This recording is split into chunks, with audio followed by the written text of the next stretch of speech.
गुंडे तो आज भी हैं, असली गुंडे सरकार में बैठे हुए हैं। आप एक बात बताइए, कभी चुनाव में किसी महिला का चीरहरण हुआ है? आपने अभी जिला पंचायत प्रमुख की चुनाव देखे, औरतों का चीरहरण हुआ है उसमें। तो आप कह रहे हैं कहाँ पे अपराध बढ़ रहा है, घट रहा है कि हम जो तबका था किसान मजदूरों का, जो यहाँ पे क्षेत्र में तबका था पश्चिम उत्तर प्रदेश में, उसको हिंदू मुस्लिम के नाम पे लड़ा दिया। अब ये किसान बेवकूफ़ नहीं रह गया है, हिंदू मुस्लिम के नाम पे लड़ने के लिए बिल्कुल तैयार नहीं है। किसान मजदूर सब इकट्ठा होकर मोदी योगी के विरुद्ध वोट करेगा और इस प्रदेश से सरकार को जो उखाड़ फेंकेगा। आप इस एरिया से निकल के यहाँ से 15-20 किलोमीटर बाहर की तरफ चलिए, आपको कुछ अंदाजा हो जाएगा आपको कि यहाँ पे कितने लोग आ रहे हैं।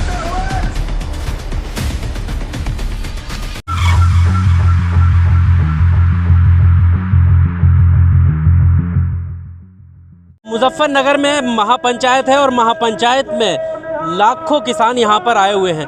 पंचायत जो जहाँ पर हो रही है वो ग्राउंड पूरी तरह भरा हुआ है और उससे कुछ ही दूरी पर हम यहाँ मौजूद हैं। आप दूर तक देख सकते हैं किसानों का ये जत्था आने जाने की सुविधा लगातार यहाँ पर जारी है। कुछ किसान हैं मेरे साथ, इनसे मैं बात करता हूँ। जी, कहाँ से आए हैं? छपार गांव पड़ता है, यहीं से आए हैं, छपार से। क्या लगता है इस पंचायत का, ये महापंचायत है, साथ साथ चुनाव भी है, कितना असर पड़ेगा? चुनाव को तो आप लोग जोड़ रहे हैं, हमें चुनाव से कोई मतलब नहीं है। हम किसान हैं। हमें सरकार ने जो 3 काले कानून जो हम लोगों पे थोप दिए हैं, MSP पे जो है कानून नहीं बना रही है, हमें उन 3 काले कानूनों को हमें सिर्फ वापस कराना है। रही बात उसकी, जब सरकार किसान विरोधी काम करेगी तो सरकार का तो हटना तय है। किसके वोट किसकी है? वोट भी तो इन किसानों की है, मजदूरों की है, जो निचला तबका उनकी ही तो वोट है। या सिर्फ कॉर्पोरेट घराना जिता देगा इस सरकार को?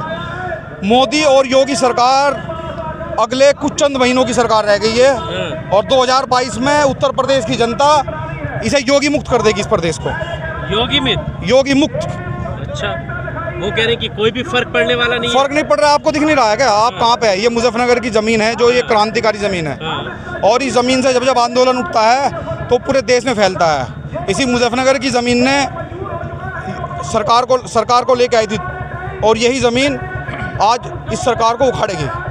योगी सरकार कहती है कि वो अपराध मुक्त बनाने वाले हैं, आप कह रहे हैं कि हम योगी मुक्त बना देंगे। अपराध मुक्त की बात आप कर रहे हैं, आप मीडिया से आए हैं, आप बताइए किस कदर अपराध है? आपको क्या लगता है, आपका माहौल? अपराध तो बढ़ रहा है। अपराध कहाँ पे घट रहा है बताइए? अपराध तो हर जगह बढ़ रहा है, हर जगह बढ़ रहा है। जितने कह रहे हैं हमारी सरकार में जो गुंडे मवाली थे वो सब यहाँ से जो है प्रदेश छोड़कर जा रहा है। तो नहीं, ऐसा नहीं है। असली गुंडे तो आज भी हैं, असली गुंडे सरकार में बैठे हुए हैं। आप एक बात बताइए, कभी चुनाव में किसी महिला का चीरहरण हुआ है? आपने अभी जिला पंचायत प्रमुख की चुनाव देखे, औरतों का चीरहरण हुआ है उसमें। तो आप कह रहे हैं कहाँ पे अपराध बढ़ रहा है, घट रहा है? जबरदस्ती सरकार कह रही है, सरकार कहती रहे, सरकार का मुंह तोड़ जवाब दिया जाएगा। 15 लाख भी दे रही थी। सरकार तो झूठी सरकार है, कॉर्पोरेट जगत को आगे लाने वाली सरकार है। अभी प्रधानमंत्री मोदी कह रहे हैं कि 2022 से जो भी आपकी फसल होगी वो दुगने रेटों पर बेची जाएगी। दुगने नहीं, किसानों को खत्म करने का कानून है, किसानों को खत्म किया जा रहा है। 2014 से सरकार है इनकी, अब तक इन्होंने क्या करा? 2014 से आज तक जितने भी वादे करे सब फेल है। कोई एक वादा बता दो कि हमने वो वादा पूरा करा हो, सारे फेल है आज तक। 2014 से अब तक इनकी सरकार है, 2022 में कौन सा नया कानून लाएगी? हो क्या करके दिखाएगी?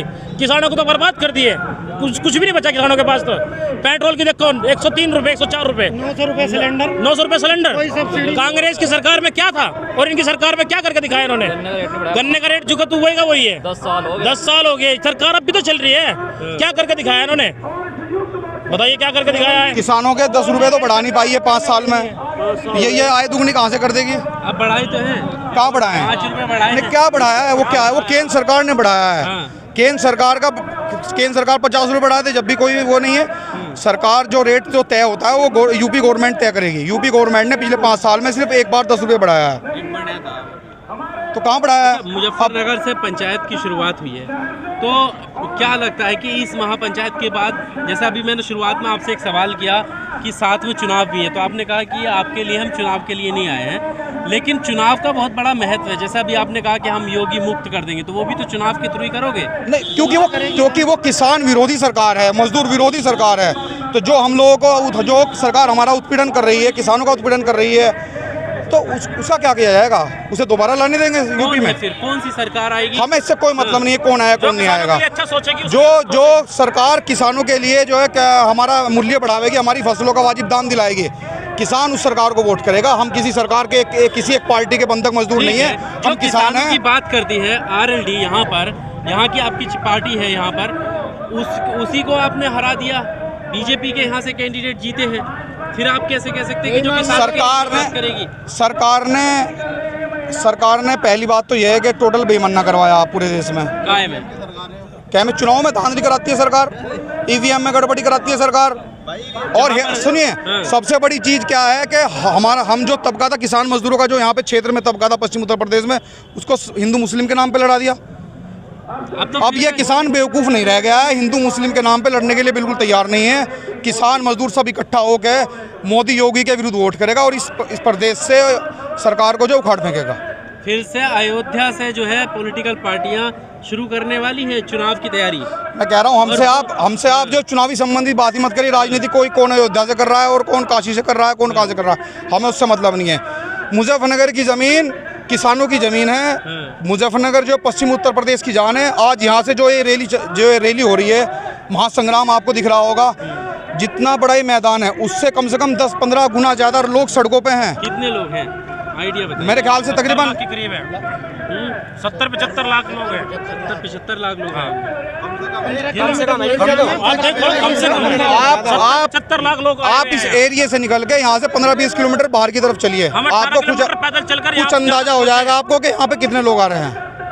संजीव बालियान जो आपके एरिया के हैं, मैं कह रहा हूँ आप हमसे राजनीतिक किसी नेता का नाम लेके बिल्कुल सवाल मत कीजिए। उम्मीद किससे करेंगे? जो आप प्रतिनिधि जिताएंगे उम्मीद से तो करेंगे। हमारे किसान मोर्चा के जो नेता हैं, जो संयुक्त किसान मोर्चा की आज मीटिंग हो रही है, वो जो भी तय करेगी किसान उनके पीछे है, वही फाइनल करेंगे, उसी के हिसाब से। क्या फाइनल करेंगे? जो भी हमारे किसान नेता बैठे हुए हैं, जो चल रही है पंचायत, वो फाइनल करेंगे, तब बताएंगे क्या होना है। अभी हम इस बात की टिप्पणी कुछ नहीं करेंगे। अच्छा, उससे पहले कुछ उसने पैसे कुछ नहीं है। अच्छा, आंदोलन तो पहले से भी चल रहे हैं, 9 महीने हो गए जो बॉर्डर पर बैठे हैं। आप देख लो, 9 महीने से किसान वहाँ बैठा हुआ है, सरकार सुनने को तैयार नहीं है उनकी। तो ये आगे क्या चला लेंगे, क्या करेंगे? किसान को कुछ तो करना पड़ेगा। तो वो तो अभी अभी इसका रिजल्ट क्या होना चाहिए? फिर हम कैसे रोक पाएंगे उस चीज को? वही तो हम कह रहे हैं। उसी चीज को हम, जब हमारे लोग बैठे हैं वहाँ, हमारे नेता हैं, किसान नेता जो वहाँ बैठे हैं, उनको फाइनल करने दीजिए, उसके बाद हम बताएंगे क्या करना है। आप जैसे वो कहेंगे ऐसे ही वोट करेंगे हम भी। ठीक है, हम किसान है, किसान के साथ है। बात बताइए, वो सुनने को तैयार नहीं है तो आप किससे बोलेंगे? जिसको अभी तो जब सुनने को तैयार नहीं है, 9 मंथ हो गए। आज शाम को आपको काफ़ी चीज़ें क्लियर हो जाएगी। आज शाम की पंचायत हो रही है। हमें जो भी दिशा निर्देश जो है हमारे किसान नेता देंगे, हम किसान हैं, हम वो करेंगे। हमें किसानों का फ़ायदे वाली सरकार चाहिए, जो किसानों के हक में सोचती हो, किसानों का विकास करती हो। महंगाई हो रही है, बिजली का बिल पूरे हिंदुस्तान में सबसे ज़्यादा उत्तर प्रदेश में है। क्यों, क्या वजह है? और भी तो प्रदेशों की सरकार है, वहाँ पे क्या नाम है, लाभकारी जो मूल्य गन्ने का या पर सर आप ये देखिए कि जैसे आप सरकार की बात कर रहे हैं, तो सरकार के जिन वादों पर वोट मिलता है वो उसको कर रहे हैं। वो तभी तो अपने एजेंडे में वो राम मंदिर का नाम लेते हैं, वो अयोध्या का नाम लेते हैं, उस पर उन्हें वोट मिलता है, फिर कहते हैं आप राजनीति की बात मत करो। बात सुनिए, आपकी बात कब सुनी जाएगी? राम मंदिर के नाम पे हमेशा वोट नहीं मिलने वाली। राम मंदिर जो है बन गया, राम मंदिर का किसी ने विरोध नहीं किया, किसी समुदाय ने विरोध नहीं करा राम मंदिर का। राम मंदिर बन गया, बन जाएगा, तय हो गया। उसके लिए जो है हम लोग जो है मुस्लिम समुदाय से हूँ मैं, लेकिन जो हम भी जो स्वागत करने तब भी किया था, आज भी कर रहे आपके माध्यम से। वहाँ पे मंदिर बन रहा है, कोई दिक्कत नहीं हमें, लेकिन हम हिंदू मुस्लिम के नाम पे बिल्कुल नहीं लड़ेंगे आगे। जो गलतियाँ इस सरकार ने करा दी थी पब्लिक से चढ़ाव के, दोबारा इस जिले का किसान, इस जिले का इंसान नहीं करेगा। Subscribe now and press the bell icon. Never miss an update.